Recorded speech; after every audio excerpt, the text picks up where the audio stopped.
And I want everyone to write this down. Risk to reward. What does that mean? Energetically, output, input. Bible, sowing and reaping. Law of attraction, giving and receiving.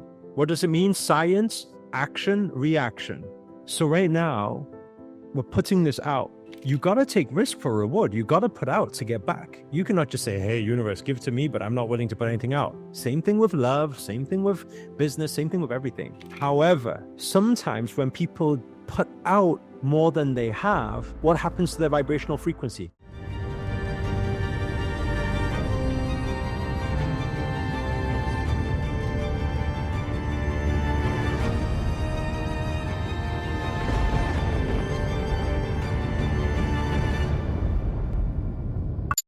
Some people, I know you guys say, go all in, great.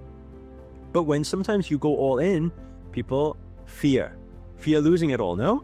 But what I'm saying is here, my purpose pillar stops that from happening to me. I have no fear of losing 50 mil. I came into this world with nothing. I leave with nothing. I'm grateful to be alive. My kids are there. I always say, if anything was just, if my whole life just flips upside down, I would just happily play football with my kids out in Kenya. We have some fun. Everyone's just smile, laughter. It's so nice, so peaceful out there, up in the mountains too. So nice. That's what I'm saying. It's an advantage because now, guess what? I can continue to strive for abundance and perfection and more and more and more while totally surrendered with zero attachment to the outcome. No fear at all. So my question for all of you is, how do you create that thought for yourself? For everything that you've ever dreamed and wanted, for everything that you feel maybe a little bit attached to wanting and needing to manifest and things like that, how can you get yourself into that vibration where it can never be affected actually? It doesn't matter. It's a very powerful position to be in. Hopefully when we go out next time to Kenya, some of you can come volunteer with us. They are beautiful. Oh, the way they sing and dance, so much fun. Now, I want you guys to surrender the idea. Please write this down. Surrender the idea that the next action you take will result in your manifestation. Get rid of that idea. If you have that idea, you will always question, oh, an opportunity arises. I'm taking that leap of faith and I just took it. Oh my God, I can't see my manifestation. I must have took the wrong, I must be in the wrong sign. Then people start freaking out because I want you guys to understand, as it says on page 34, day question mark for some reason, manifestation, please write this down. Manifestation happens in what?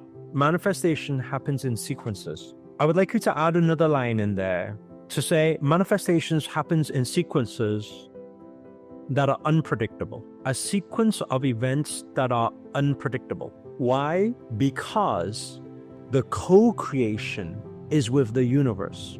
So some of you will question, what does that mean? When do we co-create?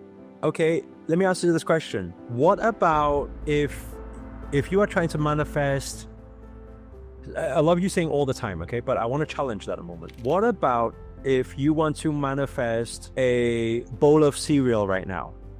Okay, so I mean, if we, for example, we take Natalia, okay, who is probably a few steps away from the kitchen. All she needs to do is go over there, grab a bowl, pour some cereal, and then she'll manifest her cereal, okay? Now, if she wanted to manifest a bowl of cereal, is that still co-creation? If she's going to manifest a bowl of cereal right now, is it still co-creation or is it single? Is it just down to her creation? What you guys don't realize is, I'm going to repeat again, everything is co-creation. If the universe doesn't allow you to get the bowl of cereal, you will not get that bowl of cereal. You don't believe me? All needs to happen is she wants to manifest a bowl of cereal. Then what happens is, well, fire alarm goes off. Everyone evacuate the building. She won't be able to manifest that cereal. Now, who determines the fire alarm? Well, whoever set off the fire alarm. Why did they set off the fire alarm? Well, because they were doing whatever they were doing. Why were they doing that? Well, probably because of something else. Why did that something else happen? Probably because of something else. Do you realize you are never fully in charge? If you have this epiphany, have this aha, then you will start to be more conscious about everything that I want to manifest. Let me learn how to manifest with the universe instead of let me just try and figure out myself. There is nothing you have full control of. To even the next moment that you're going to be alive, do you know nobody has that certainty? Do you know there are people that died today that didn't plan to die? You realize that, no? So for all those people who always like to control the circumstance, control the situation, controlling other people, this might be a good lesson for everybody. How many of you are resonating with what I'm saying here? Do you know in the universe how these principles work, how these laws work? The more you try to control, the less control you have.